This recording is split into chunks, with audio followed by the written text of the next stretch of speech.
My first time. Welcome, Travis. I'm Beth Corbett. I'm visiting from Austin, Texas. Welcome. I came a long way to see you.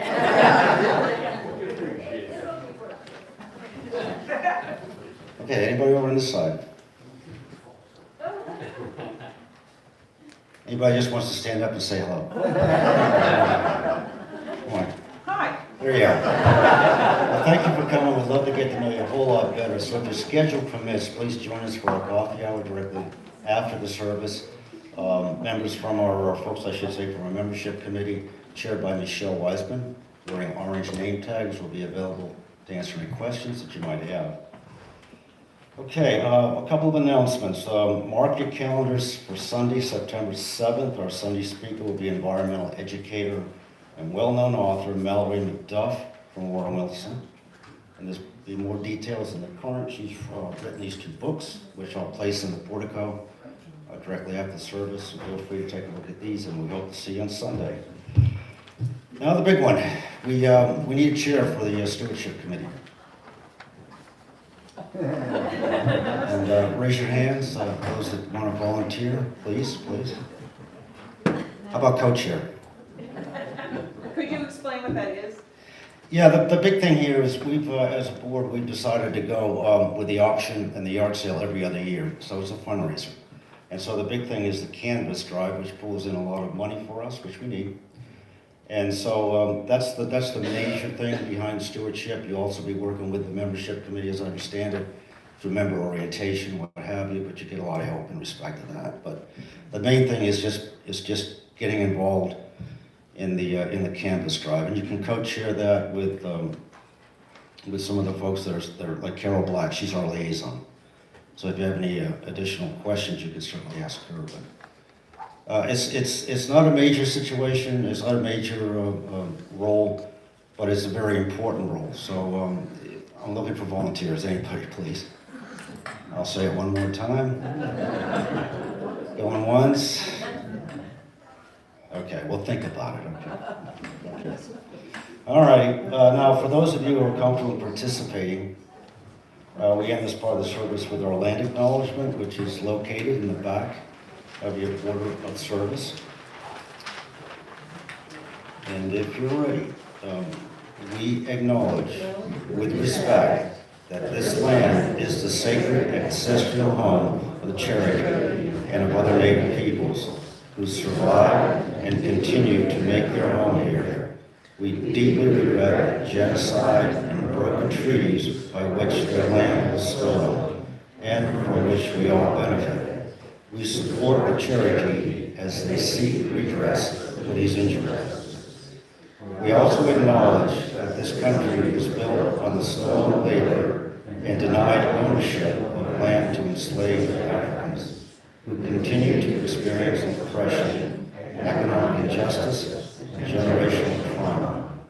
We bear moral and spiritual responsibility to oppose and work to eliminate the ongoing harm of white supremacy and racism.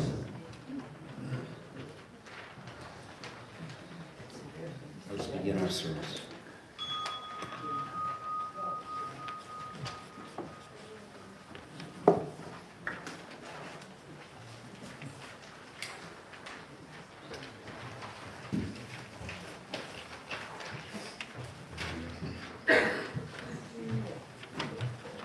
Good morning. Good morning. Good to be with you. Our opening words come from Dorothy Day. And if you want to, I'm reading these words from number 560 in the back of your decking note. Anybody wants to follow along. People say, what is the sense of our small effort? They cannot see that we must lay one brick at a time, take one step at a time. A pebble cast into a pond causes ripples that spread out in all directions. Each one of our thoughts, words, and deeds is like that. No one has a right to sit down and feel hopeless. Can I get a witness? There's too much work to do.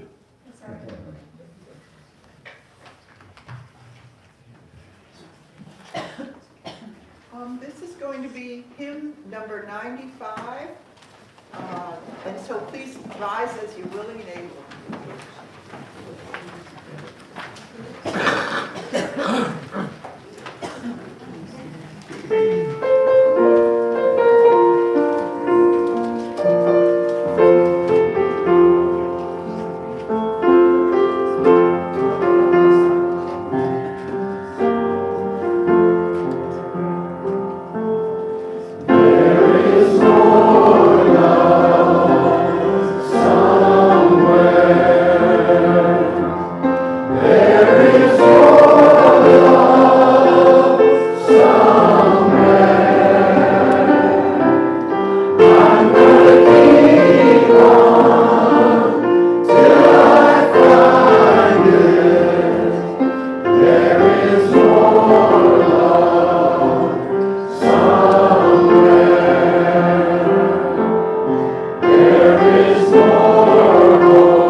I love a tone-setting quote. If you have not heard of Rebecca Solnit, I hope you will remember to look her up in the books.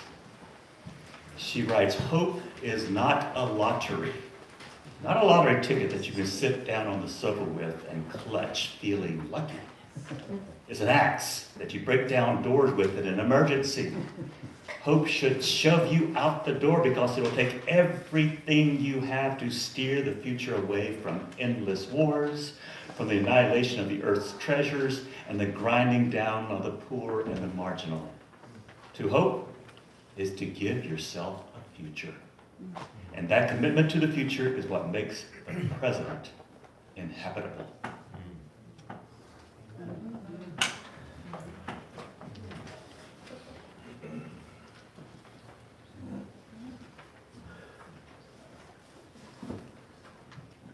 As we are gathered here today in fellowship, let us find strength in each other as we experience life's joys and sorrows. Feel free to come up and light a candle or drop a stone in the water, knowing that you do not have to carry your joy or sorrow alone.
I invite you today to remember the joy of giving that comes from a generous heart.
Please know that your support of our ministry, outreach programs, and community service efforts is greatly appreciated.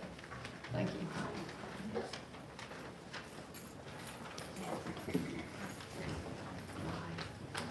Okay, we need to rise up to sing another song. 131, Love Will Guide Us.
We're lucky to have Marc Mullinax today here to speak. He's a longtime friend of this congregation.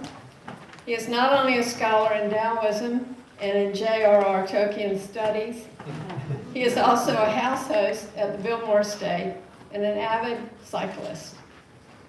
Marc is Professor Emeritus of Religious Studies at Mars Hill University. A friend of his has described Marc as one of the wisest and most compassionate teachers she's ever met. That was Laura. Quote, so many students' worlds were opened up through what Marc offered them at Mars Hill. Marc has also done a translation of the Tao Te Ching book, Power for the Peaceful. In this book, Marc links the over 2,000-year-old Tao verses to the needs of today, with quotes ranging from Emerson to Pink Floyd, the Apostle Paul to Margaret Atwood. You'll have to read the book to learn how the transformative power of Wu Wei can promote joy, justice, and peace in a hurting world.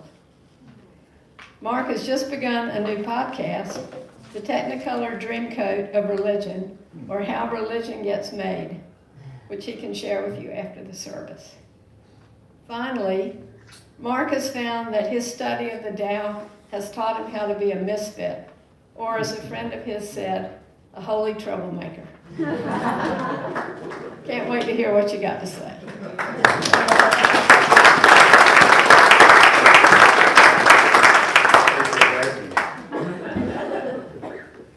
Okay, how do you start with being totally embarrassed? Wow, it's good to see you. It's good to be here. What was this, 15, 20 times I've been here over the years. It's so good to be back here. Good. My best regards to your pastor. He and I, at different times, graduated from the same seminary up in New York City. There will be a lot of song references in this talk, one of which I will probably sing a little bit, and then at the very end, I'll invite you to sing with me. Okay. Won't you help to sing these songs of freedom?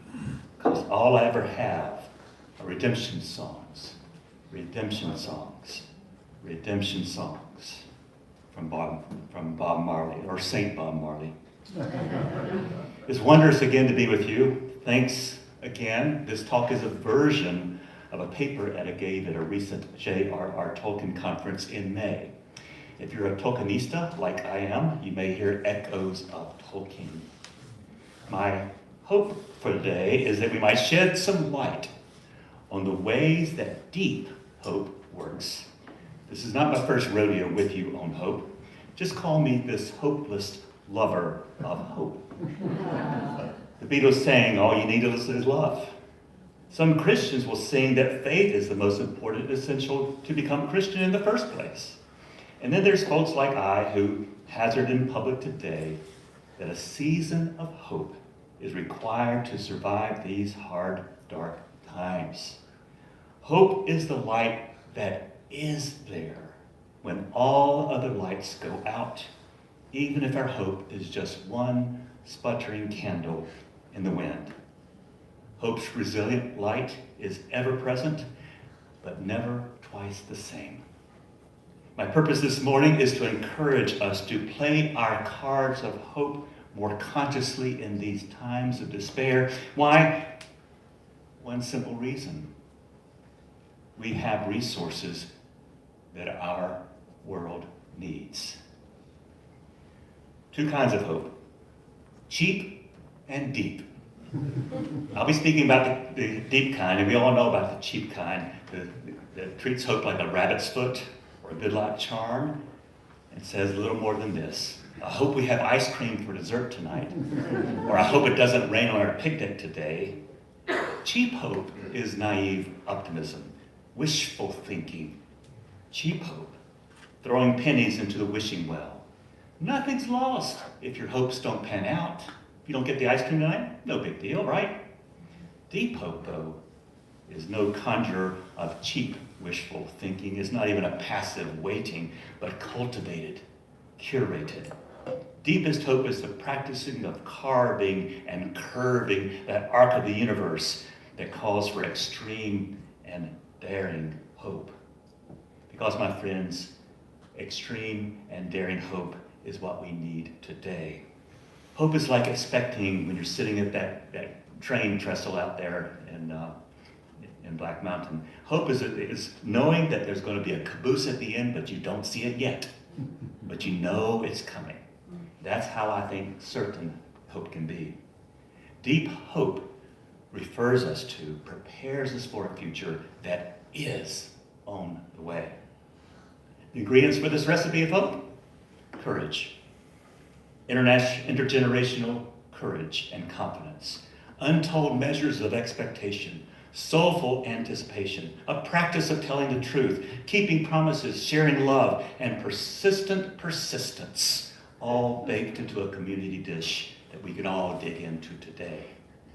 Hope is absolutely central to our cosmology, our quiet confidence that a different world, other than the nonsensical world out there, a better world awaits us.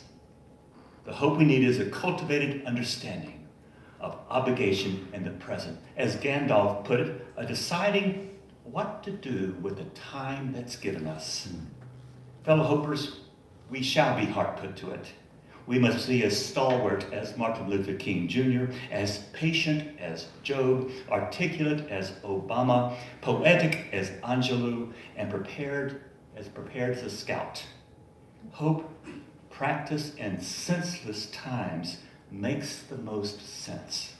This hope starts with getting in touch with one's sense there's something wrong out there, and we've got things to do. Deep hope. For what is the hoper about to do but go public with her inner middle finger? Deep hope. Deep hope, when studied and practiced, yields acts of non-cultural, countercultural non-cooperation with despair. Because hope butts a little tiny hole in reality, an unnoticed hole in the harsh realities of our day, and enters stealthily to do its yeasty work. Today, despair is a luxury, the true enemy. Despair is popular today because the one who claims despair also claims to see the end beyond all doubt. They are fundamentalists. Hope practitioners, however, do not see the end. We focus on the present, finding light in the cracks, truth in the neglected, and confidence in the forgotten. So for our short time this morning, I'm going to keep one eye on deep hope, and I'll keep the other eye on our historic philosophical dreamers who provide the scaffolding for deep hope, that tradition of gospel and spiritual writers and singers, those America have enslaved, who can bring us new yet very ancient resources for hope. Using our two eyes, we shall see in focus our world with depth and perspective, not some flat, one-dimensional Pollyanna that begins and ends in mere optimism. So I want to encourage us today, with the time given to us, to practice hope better. Get in good trouble. We have the resources, and I'll let you in on a little secret I've learned. The peddlers of despair have no staying power. Yes, our situations today seem to contain hopeless situations. Yes, hope-bereft politics. Yes, but we can help others hook up with hope and catch courage and be lights for others in dark times. That's why I'm here today. I think the founders of UU and in this congregation, you guys know this. I'm preaching to us, the choir. We do need hope today, with haunting specters such as each year getting hotter.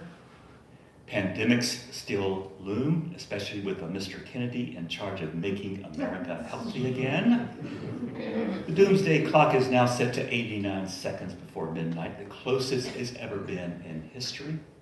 And more nations adapt to, without a pause to reflect upon, authoritarian rule.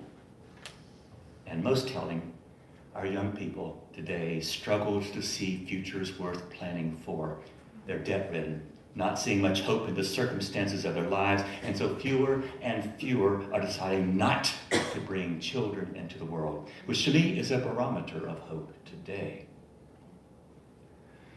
What gives me most hope today is that hope is not the exclusive domain of the religious, because I believe deeply as a Taoist that hope is in our nature. It's part of our original instructions. It's our birthright, just being human. There's ever a seed of hope within, even if we have forgotten it. I'm here to help us remember it. Yeah, there are mountains of despair, but hope is the water. Hope is the wind or spirit that produces a new change in the climate to wear those mountains of despair down.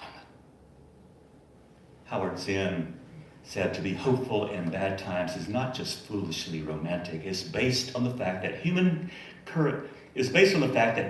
history is not only cruelty, but also compassion and sacrifice and courage and kindness. What we choose to emphasize in our complex history will determine our lives. So let's go back in history and see how a sorrowful, downtrodden, enslaved, and perhaps hopeless group of people came to be my models for today, for reaping the fruits of hope in their times.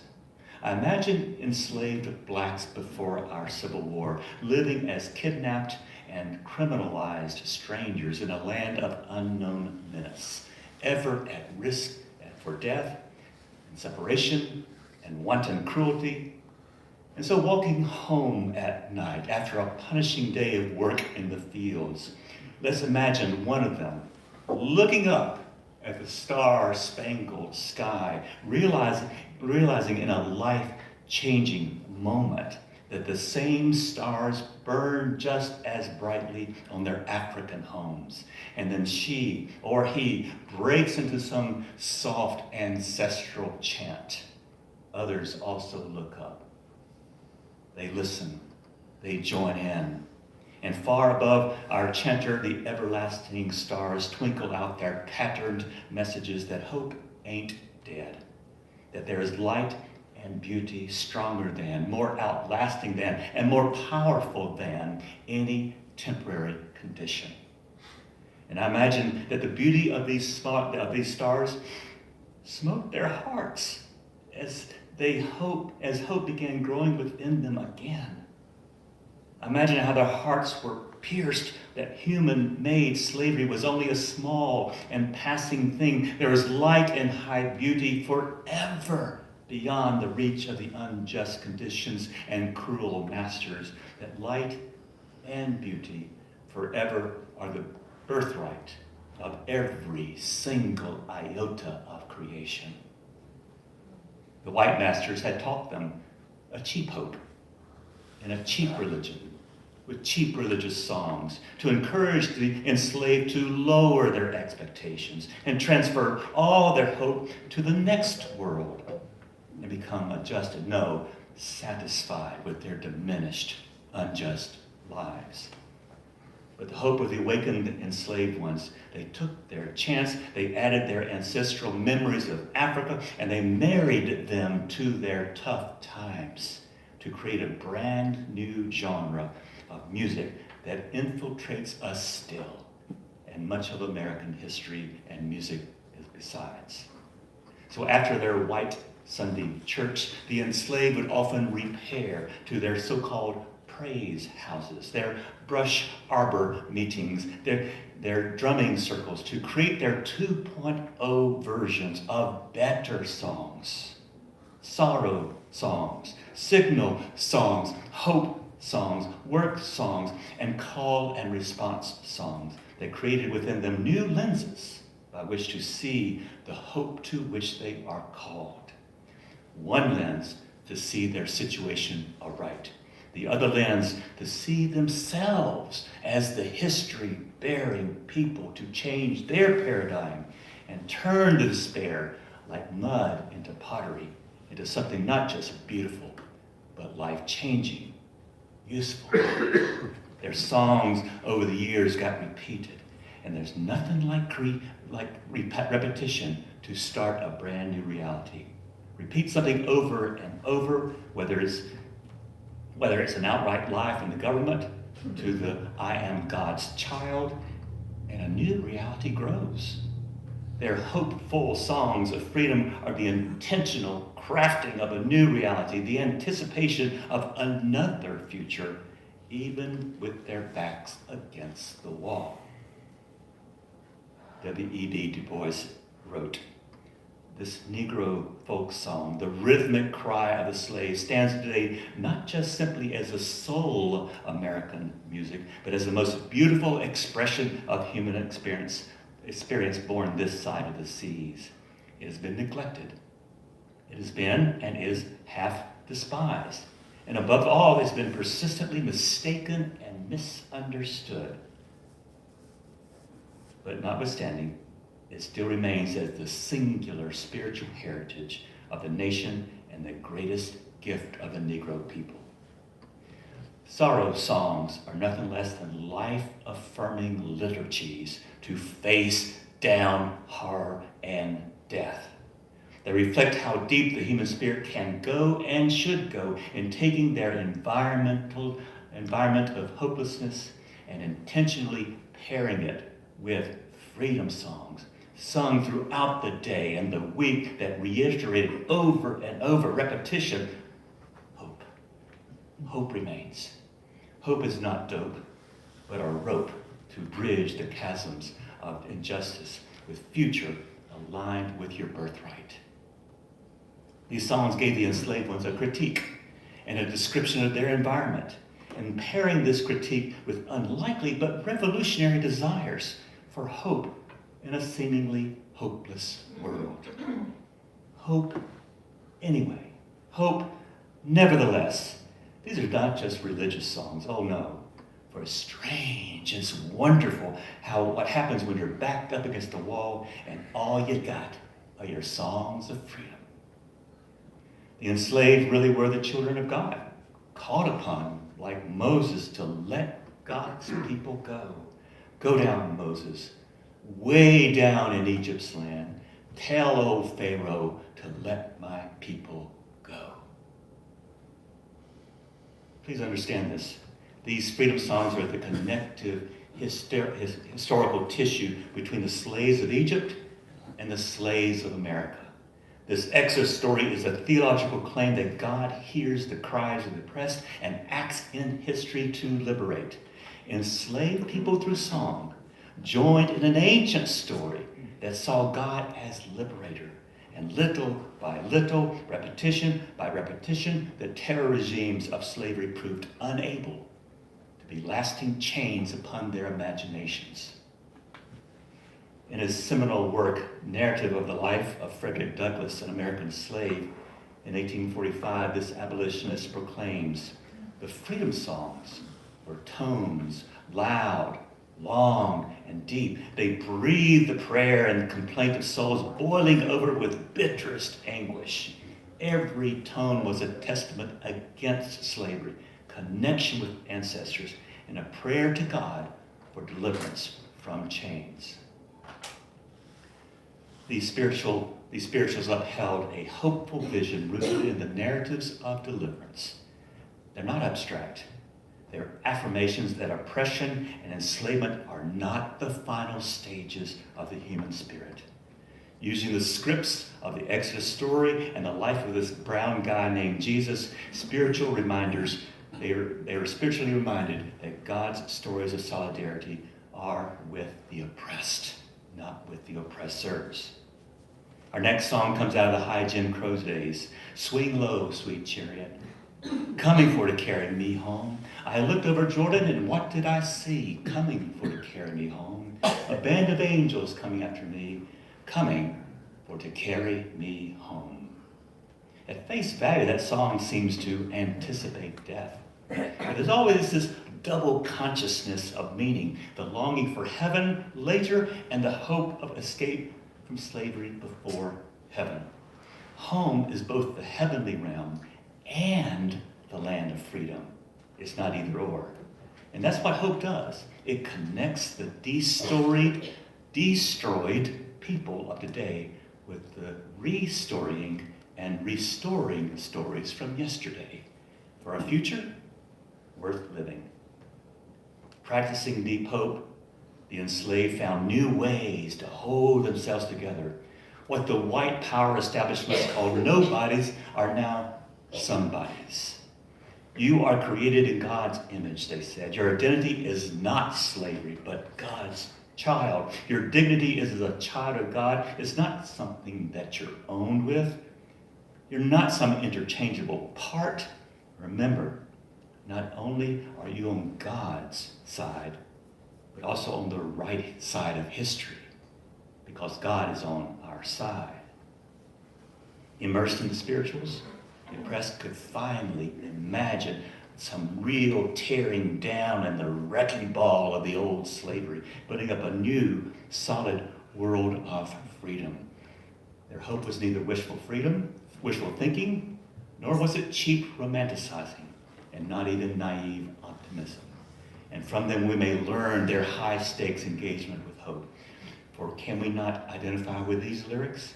Oh, freedom, oh, freedom, oh, freedom, I love thee.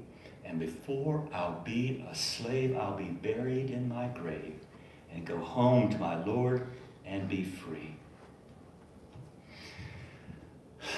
What did these people know?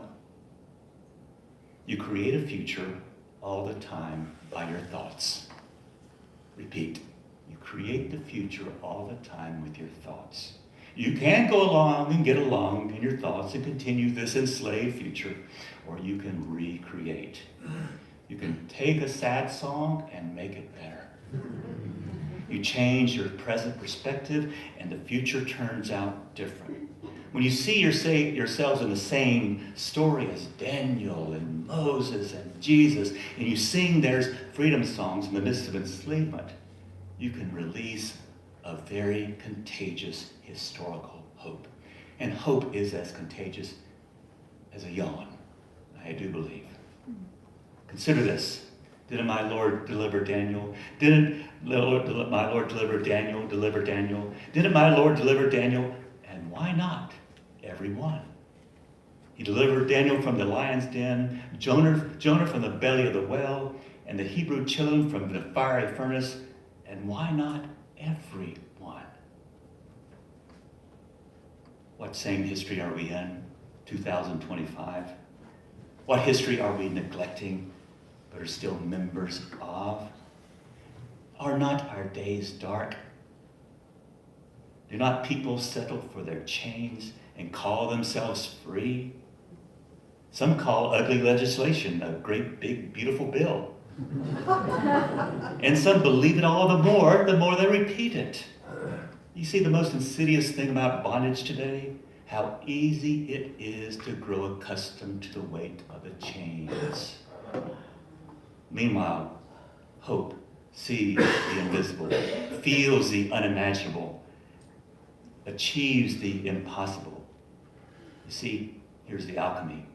What hopers do is send up signal flares, signaling the capital G good, the capital L light to reveal themselves, saying, we are ready for something new.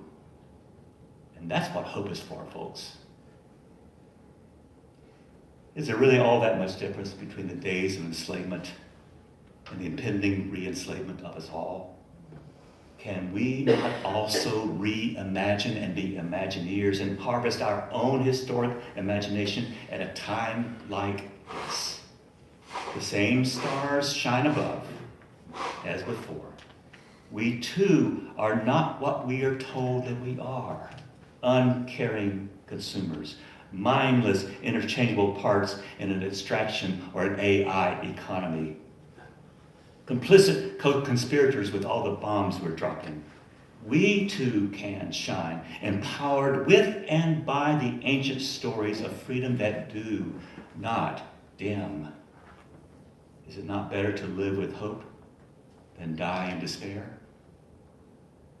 We too can be communities of hope and defiance to see in the dark these beautiful truths that help us persist in our perennial story of liberation. A story as large as the stars and larger than ourselves. Ain't gonna let nobody turn me around. Ain't gonna let nobody turn me around. I'm gonna wait until my change comes. Don't let nobody turn you around. Don't let nobody turn you around. Wait until your change comes. I say, I'm going to hold out. I say I'm going to hold out until my change comes. What's our change? What is our hope? Our larger stories that link us with justice marchers everywhere, maybe? The eternal stars tell us all the time is now. You see, the masters are always kind of stupid. Masters then, masters today. They underestimate the depths of our grassroots. They make mistakes, and they leave themselves vulnerable when they kidnap and practice extraordinary rendition. Meanwhile, hope is butting all kinds of holes in this so-called reality and enters to do its good and yeasty work, making for good trouble. we too are candidates for hope, despite an uncertain timetable on the very numbered days of the current regime. Will others vie to take Trump's place? Oh yeah. Our job is to build a coalition of the willing, go to jail, be harassed by the government, and keep it so blanking busy with us small people, like someone swatting yellow jackets away, but they're too stupid to realize that they're standing on the yellow jacket's nest. The temporary shadow characters today are incapable of wisdom, of seeing beyond their corrupted lies, who actually believe we can't see through them either. Instead, we live in an alternative, historic story that restores. Because without hope, the best we can do is mere problem solving. When we hope, though, we become creditors to the future, as if our great-great-grandchildren are here already. And yes, they are. Hope is a muscle. It's revolutionary. It's the most radical choice we can cultivate in toxic times like today. There is no darkness, though, capable of extinguishing one candle of hope. So tonight, or soon, go out among the stars, find your music, your words, and put together your playlist of hope songs as hope enters you, and then us, and then we join together in a future worth fighting for. This little light of mine, I'm gonna let it shine. Oh, this little light of mine, I'm gonna let it shine. This little light of mine, I'm gonna let it shine, let it shine, let it shine, let it shine. Everywhere I go, I'm gonna let it shine. Everywhere I go, I'm gonna let it shine. Everywhere I go, I'm gonna let it shine, let it shine, let it shine, let it shine. Thank you very, very much.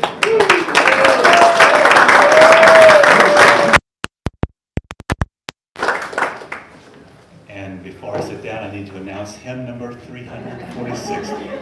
Hard segue, but it works. 346.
Come walk in rain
be with you after the service. You can correct me all you want.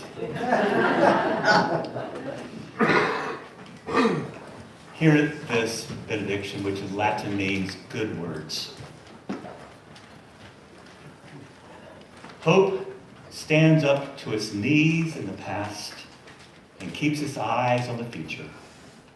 And so in the words of the New Testament book of Peter, always have your answer ready for people who ask you the reason for the hope you have. This is who we need to be today, hope-filled people. And I bring this message to encourage us to be the agents of Black Mountain or this zip code or wherever it is that you are, workplace, whatever, to be that light when all of the lights go out, to shine the way.